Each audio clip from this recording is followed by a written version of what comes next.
இன்று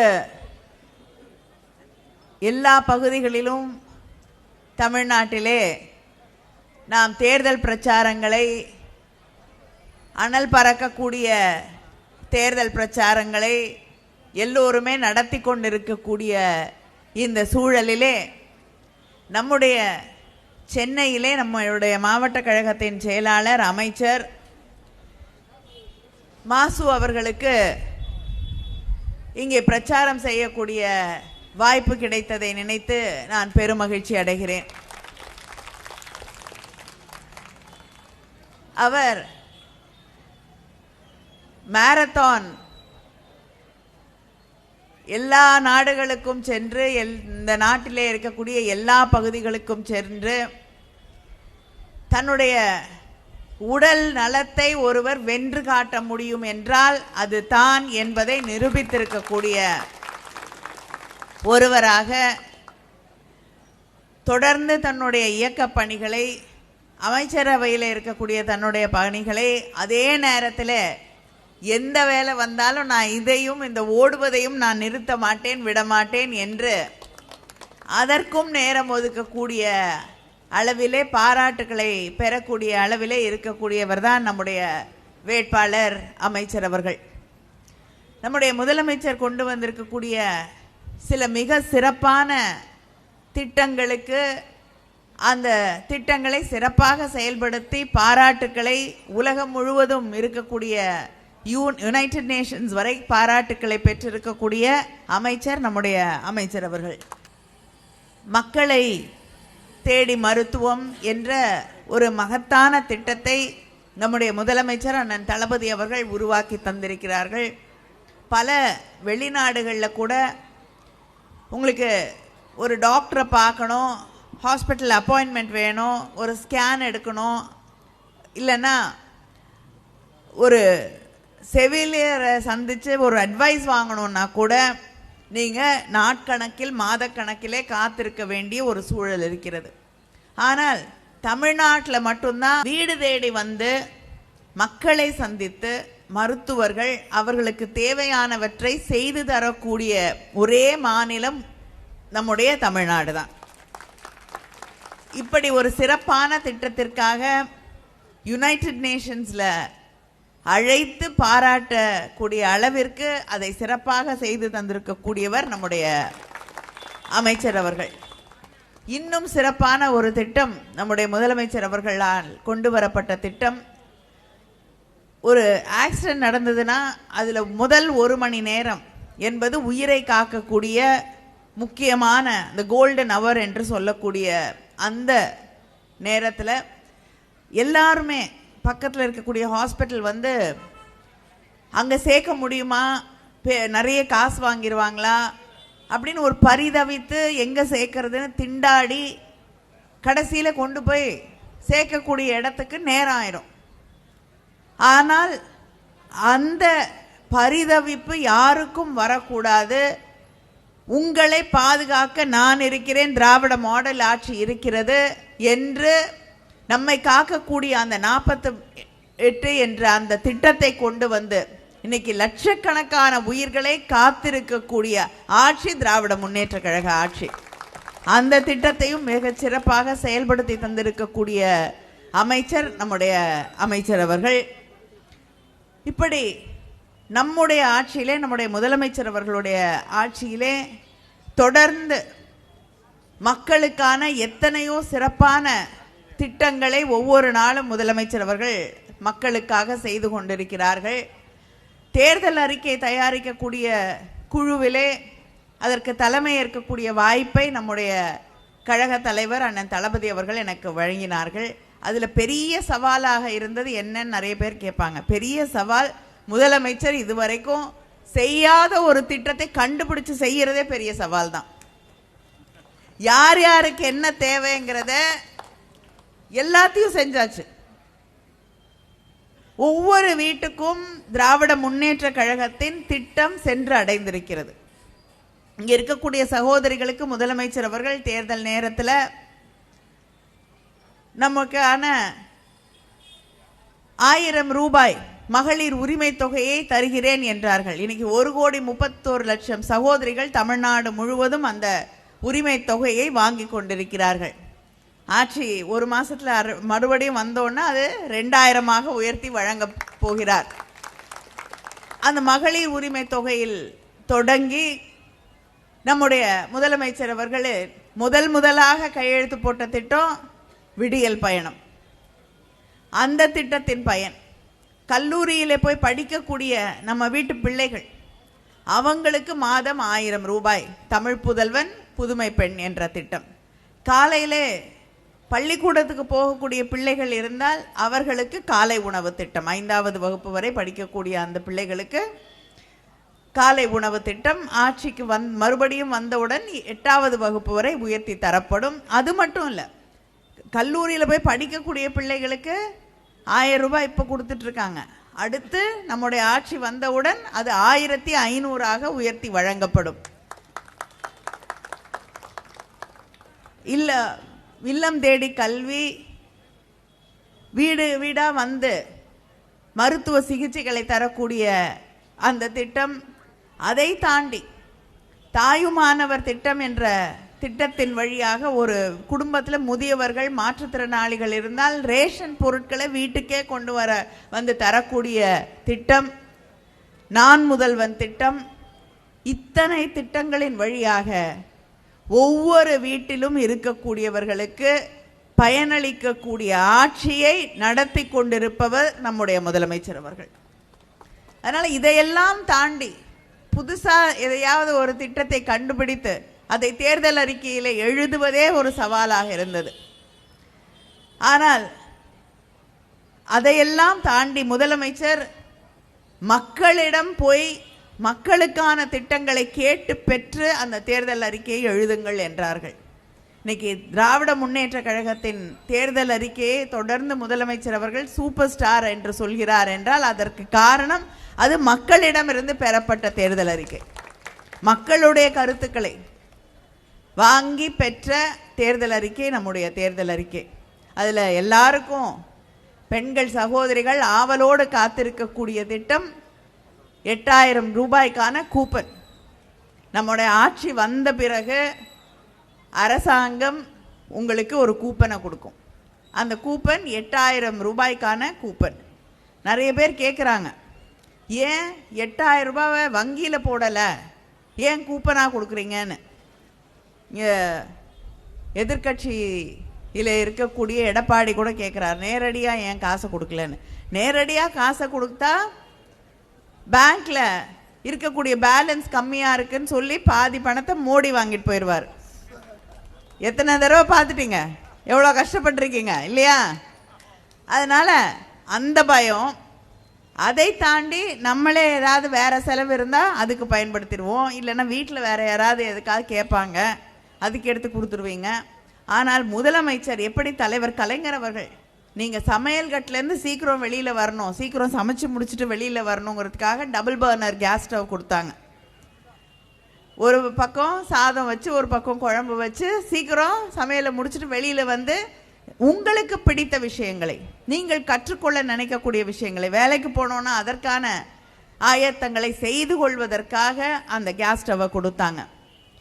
இன்று நம்முடைய முதலமைச்சர் அவர்கள் வேலை சுமை, வீட்டுகளில் இருக்கக்கூடிய பெண்களுக்கு இருக்கக்கூடிய வேலை சுமையை குறைப்பதற்காக இந்த 8000 ரூபாய் கூப்பனை தருகிறார்கள். கடைக்கு போய் உங்களுக்கு தேவையானது எந்த வேலை உங்களுக்கு கஷ்டமாக இருக்கோ அந்த வேலையை குறைக்கிறதுக்கு, உங்களுக்கு வாஷிங் மெஷின் வேணுமோ, கிரைண்டர் வேணுமா, இல்லைனா மைக்ரோவேவ் வேணுமா, உங்களுக்கு எது தேவை என்று நீங்கள் நினைக்கிறீர்களோ அதை தேர்ந்தெடுத்து வாங்கி கொள்ளுங்கள், சாய்ஸ் இஸ் யோர்ஸ் என்று நம்முடைய முதலமைச்சர் அவர்கள் அந்த திட்டத்தை 8000 ரூபாய்க்கான கூப்பனை உங்களுக்காக வழங்கி இருக்கிறார்கள். இப்படி ஒவ்வொருவருக்காகவும் திட்டங்களை சிந்தித்து செயல்படுத்தி கொண்டிருக்கக்கூடிய நம்முடைய முதலமைச்சர் அவர்கள், நம்முடைய முதலமைச்சராக இருந்த தலைவர் கலைஞர் அவர்கள்தான் ஐடி பாலிசி, தகவல் தொழில்நுட்பத்திற்காக ஒரு பாலிசியை இந்தியாவிலேயே முதல் முறையாக உருவாக்கிய தலைவர் நம்முடைய தலைவர் கலைஞர் அவர்கள். அவர் அதை உருவாக்குனதுனால தான், டைட்டில் பார்க்க கொண்டு வந்ததால தான், பள்ளிக்கூடங்களில் கம்ப்யூட்டர் அந்த கல்வியை சொல்லி தந்ததால் தான் இன்னைக்கு உலகம் முழுவதும் இருக்கக்கூடிய பல்வேறு நாடுகளிலே நம்முடைய இளைஞர்கள் இளம் பெண்கள் அங்கே வேலை செய்து கொண்டிருக்கிறார்கள். இங்கே நிறைய பேர் வந்து ஐடி படிச்சுட்டு அங்கே வேலை பார்க்கக்கூடிய வாய்ப்பை பெற்றிருக்கிறார்கள். நம்ம பின்னாடி தங்கிரல. மற்ற மாநிலங்களைப் போல ஒரு டெக்னாலஜியை விட்டுட்டு நம்ம பின்தங்கி இல்லாத அதுக்கு ஈடு கொடுக்கக்கூடிய அளவில் இருக்கிறோம் என்றால் அதற்கு காரணம் தலைவர் கலைஞர் அவர்கள் கொண்டு வந்த அந்த பாலிசி. இன்று நம்முடைய முதலமைச்சர் அண்ணன் தளபதி அவர்கள் அடுத்த தலைமுறைக்காக சிந்திக்கக்கூடிய ஒரே முதலமைச்சர் நம்முடைய தலைவர் தான். அதனால தான் இப்போ செயற்கை நுண்ணறிவுன்னு சொல்கிறாங்க இல்லையா, ஏஐ, அது எல்லா துறையிலையும் வந்துருச்சு. நம்ம செல்ஃபோனில் சாட் ஜிபிடி பயன்படுத்தாத இளைஞர்கள் இளம் பெண்கள் யாரும் இல்லை. நீங்களே பண்ணுறீங்களா? யூஸ் பண்ணிகிட்ருக்கீங்களா? சரி. ஸோ இது வந்து அடுத்த கட்டத்திற்கு மக்களை கொண்டு சேர்க்கக்கூடிய ஒன்று. எல்லா துறைகள்லையும் இன்றைக்கி அது வந்துருச்சு. அதுக்கு நம் தமிழ்நாட்டு மக்களை நம்முடைய பிள்ளைகளை தயார் செய்ய வேண்டும் என்பதற்காக அந்த ஐடியை அந்த ஏஐயை எல்லா துறைகளிலும் இருக்கக்கூடிய மாணவர்களுக்கு மாணவிகளுக்கு சொல்லி தருவோம் என்று தேர்தல் அறிக்கையிலே சொல்லி இருக்கக்கூடிய ஒரே முதலமைச்சர், ஒரே இயக்கம் திராவிட முன்னேற்ற கழகம். இப்படி இன்று இருக்கக்கூடிய மக்களுக்காகவும் நாளை நம்முடைய பிள்ளைகளின் எதிர்காலத்திற்காகவும் சிந்திக்கக்கூடிய இயக்கம் திராவிட முன்னேற்ற கழகம். ஆனால் தேர்தல் நேரத்தில் ஒருத்தர் திடீர்னு வந்து தமிழ்நாட்டை சுற்றி வந்துட்டு இருக்காரு. டெல்லியிலேருந்து வரவங்க வேற. எடப்பாடி பழனிசாமியும் ஆட்சியில் இல்லைன்னா மக்களை பற்றி கவலைப்பட மாட்டார். எடப்பாடியில் இருப்பார், கிளம்பி சென்னைக்கு வருவார், ஏர்போர்ட்டுக்கு போவார், ஏர்போர்ட்லேருந்து பிளேனை பிடிச்சி டெல்லிக்கு போவார். அங்கே இருக்கக்கூடிய தன்னுடைய தலைவர்கள் எல்லாம் பார்த்துட்டு மறுபடியும் சென்னைக்கு வந்து எடப்பாடிக்கு போயிடுறார். சென்னை அவரை சுற்றி பார்த்ததே இல்லை. அதனால் தயவு செய்து முடிஞ்சா தேர்தல் முடிஞ்சுட்டு அவர் ஃப்ரீயாக இருப்பார், நீங்கள்லாம் ஃப்ரீயாக இருக்க மாட்டீங்க. இருந்தாலும் கொஞ்சம் நேரம் ஒதுக்கி, நான் அவரை சும்மா தானே இருக்க போகிறார் தேர்தல் முடிஞ்சு, அவரை சென்னையை சுற்றி காட்டுங்க. ஏன்னா திரும்ப திரும்ப சொல்லி கொண்டிருக்கிறார், சென்னையில் திராவிட முன்னேற்ற கழக ஆட்சி, நம்முடைய முதலமைச்சர் அவர்களுடைய ஆட்சியில் சென்னையில் ஒன்றுமே நடக்கலை, ஒன்றுமே செய்யலை அப்படின்னு சொல்லிக்கிட்டு இருக்காரு. அவரை கொஞ்சம் சுற்றி காட்டினீங்கன்னா அவருக்கு தெரியும் என்ன நடக்குது சென்னையில் அப்படின்னு. கலைஞர் நூற்றாண்டு பூங்கா 46 கோடியில் உருவாக்கப்பட்டிருக்கிறது. கிண்டி சுற்றுச்சூழல் பூங்கா, நிதிநுட்ப கோபுரம், ஃபின்டெக் டவர் 249 கோடியில். எம்சி ராஜா சமூக நீதி மாணவர் விடுதி 44 கோடியில். வள்ளுவர் கோட்டம் புனரமைக்கப்பட்டிருக்கிறது 80 கோடியில். மத்திய கைலாஷ் பக்கத்தில் ஒரு மேம்பாலம் கட்டப்பட்டு திறக்கப்பட்டு மக்களுக்கு பயன்பாட்டிற்கு தரப்பட்டிருக்கிறது. கலைஞர் நூற்றாண்டு பேருந்து முனையம் கிளாம்பாக்கத்தில், டி நகர் மேம்பாலம், வலசரவாக்கம் உயர்மட்ட பாலம், டி நகர் ஆகாய நடைபாதை, முட்டுக்காட்டில் சர்வதேச பண்பாட்டு மையம், உள்ளரங்கம் அமைக்கும் பணி நடைபெற்று கொண்டிருக்கிறது. சைதாப்பேட்டை தேனாம்பேட்டையில் வரையிலான மேம்பால பணிகள் நடைபெற்று கொண்டிருக்கிறது. இதையெல்லாம் நம்முடைய ஆட்சியில் கொண்டு வரப்பட்ட சில திட்டங்கள். எல்லா திட்டங்களையும் நான் இங்கே சொல்லிடல. அது மட்டும் இல்லாமல் நம் சைதாப்பேட்டையிலேயே சைதை தொகுதி வாழைத்தோப்பு பகுதியில் 77.76 கோடி மதிப்பீட்டில் 504 நகர்ப்புற வாழ்வியல் மேம்பாட்டு வாரிய குடியிருப்புகளை கட்டி தந்திருக்கக்கூடிய ஆட்சி திராவிட முன்னேற்ற கழக ஆட்சி. இப்படி எல்லாருக்கும் இத்தனை திட்டங்களை, எத்தனையோ தொழில் முதலீடுகள் தமிழ்நாட்டில் நம்முடைய ஆட்சியில் வந்துட்டு இருக்கு. இதையெல்லாம் செய்து கொண்டிருக்கிறோம். அது மட்டும் இல்லாமல் இந்தியாவிலேயே தமிழ்நாட்டு டெல்லியிலேருந்து நமக்கு வர வேண்டிய நம்ம வரியெல்லாம் வாங்கிக்கிறாங்க. ஆனால் தமிழ்நாட்டுக்கு நிதி கொடுக்குறாங்களா? எந்த நிதியும் வரதில்லை. நிதி வருவதில்லை, புயல் மழை வெள்ளம் என்றால் நிவாரணம் வருவதில்லை. நம்ம ஏதாவது புதிய திட்டம் கேட்டோம்னா உங்களுக்கு மக்கள் தொகை இல்லை, திட்டத்தை கொடுக்க முடியாது அப்படின்னு மதுரைக்கு மெட்ரோ கேட்டால் கிடையாது, கோவைக்கு மெட்ரோ கேட்டால் தமிழ்நாடுன்னா கிடையாதுங்கிறாங்க. எந்த திட்டத்தை நம்ம பிள்ளைங்க படிக்கிறதுக்கான நிதி உதவியை கூட அங்கே ஒன்றிய அரசாங்கம் நமக்காக செய்வதில்லை. இத்தனை சவால்கள் இருந்த பிறகும் நம்முடைய முதலமைச்சர் முத்துவேல் கருணாநிதி ஸ்டாலினின் ஆட்சியில நாட்டிலேயே இரட்டை இலக்க பொருளாதார வளர்ச்சி தமிழ்நாட்டில்தான் இருக்கிறது. 11.19%. மொத்த உள்நாட்டு உற்பத்தியில் நாட்டிலேயே முதல் இடம். 9.4% வளர்ச்சி தமிழ்நாடு தான். இந்தியாவிலேயே அதிக தொழிற்சாலைகள் கொண்ட மாநிலம் தமிழ்நாடு. தமிழ்நாட்டின் தனிநபர் வருமானம் 3,62,000. இது தேசிய சராசரியை விட 1.77% அதிகம்.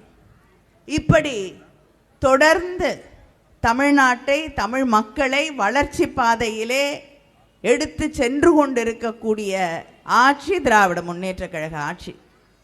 ஆனால் தொடர்ந்து இது எதையுமே ஏற்றுக்கொள்ளாமல் நம்மை பார்த்து சேற்றை வாரி வீசிக்கொண்டிருக்கக்கூடிய, நமக்கு எதிராக இருக்கக்கூடியவர்கள் யார் என்று சிந்தித்து பார்த்தால் பிஜேபி, அதிமுக 2 பேரும் தமிழ்நாட்டுக்கு எதிராக, தமிழ்நாட்டுக்கு துரோகம் செய்து கொண்டிருக்கக்கூடியவர்களாகவே இருக்கிறார்கள். எத்தனையோ தமிழ் மொழிக்கு எதிராக, தமிழ் பண்பாட்டுக்கு எதிராக, தமிழ் நாகரிகத்திற்கு எதிராக, தமிழ்நாட்டு உரிமைகளுக்கு எதிராக எத்தனையோ துரோகங்களை செய்துட்டாங்க. இப்போ சமீபத்தில் 2-3 நாளைக்கு முன்னாடி நாடாளுமன்றத்திலே நம்முடைய நாடாளுமன்ற உறுப்பினர்கள் அவர்கள் கூட அங்கே இருந்தாங்க. நாடாளுமன்றத்தில் மகளிர் மசோதா கொண்டு வரோன்னு சொல்லி 3 மசோதாக்களை கொண்டு வருகிறார்கள். நீங்கள் மகளிர் மசோதாவை கொண்டு வர வேண்டும் என்று தொடர்ந்து தலைவர் கலைஞர் அவர்கள் காலம் தொட்டு நம்முடைய முதலமைச்சர்கள் அவர்கள் வரை தொடர்ந்து ஒன்றிய அரசாங்கத்தை வலியுறுத்தி கொண்டிருக்கக்கூடிய இயக்கம் திராவிட முன்னேற்ற கழகம். ஆனால் என்ன பண்ணாங்க, இருக்கக்கூடிய 543 இடஒதுக்கீடு 33% இடஒதுக்கீடு கொடுக்க மாட்டாங்களாம். அந்த 543 850 அதிகப்படுத்திவிட்டு அதில் 33% கொடுக்கிறேன்றாங்க. அப்படி உயர்த்தினார்கள் என்றால் தமிழ்நாட்டுக்கு இப்பொழுது இருக்கக்கூடிய எம்பிக்களுடைய எண்ணிக்கையை அதிகப்படுத்துகிறோங்கிறாங்க. நமக்கு கொஞ்சம் அதிகப்படுத்துகிறாங்க, ஆனால் உத்தரப்பிரதேசத்துக்கு அதிகமாக அதிகப்படுத்துகிறார்கள். அவங்களுக்கு ஓட்டு போடக்கூடிய ராஜஸ்தானில் இன்னும் அதிகமாக, பீகாரில் அதிகமாக, இப்படி அதிகப்படுத்தி அவங்களுக்கு சப்போர்ட் பண்ணக்கூடிய, அவங்களுக்கு ஒருவேளை வாக்களிக்க கூடிய வாய்ப்பு இருக்கிறது என்று நினைக்கக்கூடிய ஹிந்தி பேசக்கூடிய அந்த மாநிலங்களுடைய வாக்குகளை எல்லாம் அதோடு சேர்த்து குஜராத் போன்ற மாநிலங்களுடைய எம்பிக்களை எல்லாம் கணக்கெடுத்து பார்த்தீங்கன்னா கிட்டத்தட்ட 544 வந்துடும். அந்த 544 வந்தால் தமிழ்நாடு, கேரளா, ஆந்திரா, தெலுங்கானா, வெஸ்ட் பெங்கால், ஒடிசா என்று தென்னிந்திய மாநிலங்கள், அதோடு பஞ்சாப் உட்பட அவர்களுக்கு வாக்களிக்காத மாநிலங்களிலிருந்து ஒரு ஓட்டு கூட அவங்களுக்கு, ஒரு எம்பியோட ஓட்டு கூட தேவையில்லை. தேவைப்படாமல் அவங்க நினைச்ச எந்த சட்டத்தை வேணாலும் கொண்டு வரலாம். அரசியல் அமைப்பு சட்டத்தை மாற்ற முடியும்.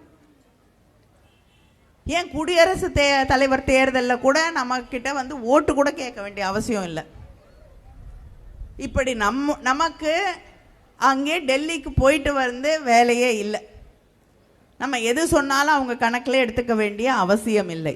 இப்படி நம்முடைய உரிமைகளை பறிக்கிறதுக்கு மகளிருக்காக நாங்கள் ஒரு சட்டத்தை கொண்டு வருகிறோம் என்று ஒரு பொய்யை சொல்லி, ஒரு போலி வேஷத்தை போட்டு சட்டத்தை கொண்டு வந்தார்கள். அதை முறியடித்து காட்டிய இயக்கம் திராவிட முன்னேற்ற கழகம். முதலா இந்த ஆபத்து வருது. தொகுதி மறுசீரமைப்பு என்று சொல்லி அந்த பேரில் மாநில உரிமைகளை பறிக்க போகிறார்கள் என்று இந்தியாவில் இருக்கக்கூடிய அத்தனை முதலமைச்சர்களுக்கும் கடிதம் எழுதிய தலைவர் முத்துவேல் கருணாநிதி ஸ்டாலின் சென்னையிலே இதை எதிர்த்து தென்னிந்திய முதலமைச்சர்களை எல்லாம் அழைத்து ஒரு மிகப்பெரிய மாநாட்டை நடத்தி காட்டியது நம்முடைய முதலமைச்சர் அவர்கள். அதனால் இந்த மண்ணிற்கு வரக்கூடிய ஒவ்வொரு சோதனையையும் முறியடித்து காட்டக்கூடிய ஒரு தலைவர் இருக்கிறார் என்றால், அதனால தான் காங்கிரஸ் இயக்கத்தின் தலைவர் இந்தியா உங்கள் பின்னால் இருக்கிறது என்று நம்முடைய முதலமைச்சர் அவர்களை பார்த்து சொல்கிறார். இப்படி இந்த மாநிலத்தை காக்க, தமிழ் உணர்வுகளை காக்க, தமிழர்களுடைய உரிமைகளை காக்க, தமிழ் மொழியை காக்க, நம்முடைய பிள்ளைகளுடைய எதிர்காலத்தை பாதுகாக்க வேண்டும் என்றால் நம்முடைய முதலமைச்சர் அவர்களுடைய கரத்தை நாம் பலப்படுத்த வேண்டும். அது மட்டும் இல்லை, பெண்களின் பெயரை சொல்லி ஒரு போலி வேஷத்தை போட்டுக்கொண்டு வந்து இங்கே வாக்கு கேட்கிறார்களே, அவர்களுக்கு இந்த தேர்தலிலே இங்கே இருக்கக்கூடிய சகோதரிகளும் சகோதரர்களும் சரியான பாடத்தை சொல்லித்தர வேண்டும். தமிழ்நாட்டில் உங்களுக்கு இடமில்லை இடமில்லை இடமில்லை என்பதே அவர்களுக்கு தெளிவான செய்தியாக இந்த தேர்தலின் வழியாக நாம் அவர்களுக்கு புரிய வைக்க வேண்டும். எடப்பாடி தமிழ்நாட்டுக்கு மோடி பேசுகிறார், என்னுடைய மசோதாவை தோக்கடிச்சிட்டிங்களேன்னு வருத்தப்பட்டு பிரதமர் என்பதையும் மறந்துவிட்டு பேசுகிறார். ஆனால் தமிழனாக இருக்கக்கூடிய எடப்பாடி பழனிசாமி பேசுறது தான் அவமானம், அசிங்கம். அவருக்கும் இந்த தேர்தலிலே சரியான பாடத்தை புகட்ட வேண்டும். தமிழ்நாட்டில் இப்படிப்பட்ட வேடதாரிகளுக்கு, தமிழ் இனத்திற்கு துரோகம் செய்யக்கூடியவர்களுக்கு சரியான பாடத்தை புகட்டி இங்கே அவர்களுக்கு ஒரு வாக்கு கூட தமிழ்நாட்டிலிருந்து விழாது என்ற அந்த நிலையை உருவாக்கி காட்ட வேண்டும் என்று உங்களையெல்லாம் வேண்டி கேட்டுக்கொள்கிறேன். நம்முடைய மாவட்ட கழக செயலாளர் அவர்கள் தொடர்ந்து தன்னுடைய துறையின் ரீதியாகவும் தன்னுடைய சட்டமன்ற உறுப்பினர் என்ற அந்த வழியாகவும் அதை தாண்டி தன்னுடைய சொந்த முயற்சியிலே இங்கே நூற்றுக்கணக்கான இளைஞர்களுக்கு, இளம் பெண்களுக்கு பல்வேறு திறமைகளை சொல்லிக் கொடுக்கக்கூடிய கம்ப்யூட்டர் டெக்னாலஜியாக இருக்கட்டும், அவர்களுக்கு திறன் மேம்படுத்தக்கூடிய பயிற்சிகளாக இருக்கட்டும், தொடர்ந்து நூற்றுக்கணக்கானவர்களுக்கு இந்த பயிற்சிகளை எல்லாம் ஒவ்வொரு வருடமும் தந்து இன்னைக்கு ஆயிரக்கணக்கானவர்கள் இந்த தொகுதியில் இருக்கக்கூடிய இளைஞர்கள், இளம் பெண்கள் பயன்பட்டிருக்கிறார்கள் என்றால் அது ஆட்சி பொறுப்பில் இருந்தாலும் ஆட்சி பொறுப்பில் இல்லாவிட்டாலும் மக்கள் மீது இருக்கக்கூடிய அந்த அன்பால், பாசத்தால், அவர்கள் மீது இருக்கக்கூடிய அக்கறையால் அதை செய்து கொண்டிருக்கிறார்கள்.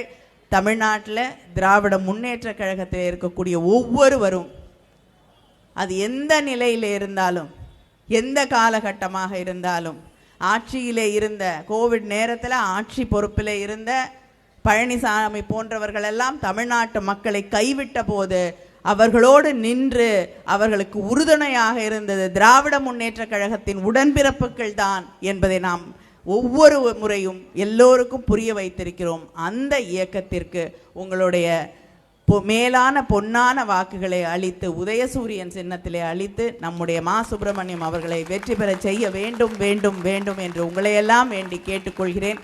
நன்றி, வணக்கம்.